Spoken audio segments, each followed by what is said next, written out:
मग नाना गोव्यात गाडी खाली व्हायला लागल्या, पुढचं नियोजन काय काय? गोव्याचं नियोजन गोव्यात काय आता मस्तपैकी जायचं, माल तीन प्यायचं, मस्तपैकी चिल्ड बिअर प्यायची, बीचवर जायचं, रशियन बिशियन बघायला, मज्जा करायची. आज एन्जॉय, फुल एन्जॉय. रशियन बघायला जातो, एवढा पैसा आला कुठं तुझ्याकडे? पैसा ढेग आपल्याकडे. तर भावानो, काल गोव्यात असल्यामुळं नगरची नाशिकची सगळे कार्यकर्ते गाठ पडलेले, मग त्यांच्या संगतीनं काल नियोजन जोरात केलं.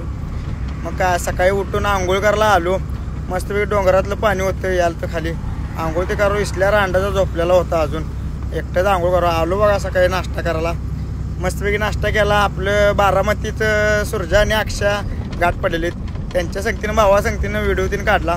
मग काय आलो की इकडे कंपनीत गाडी भरला. हे बघा, हे गोळ्या भर लावली, सोन्याच्या गोळ्या, लोखंडाच्या गोळ्या आहेत हो. मग काय कंपनीत आल्यानंतर ना कंपनीत भरपूर जण आपल्याला गाठ पडलीत. फॅन्स पत्त्या पेंटर अंडाचा गाठ पडला, रील स्टार पत्त्या अंडाचा जेवण केलता गाडीत. मला म्हटलं जेवणार काय? मी म्हटलं जेवणार की भावा. मग काय पोटाला आणि सोटाला आपण कमी करू देत नाही, त्यामुळे विषयच नाही.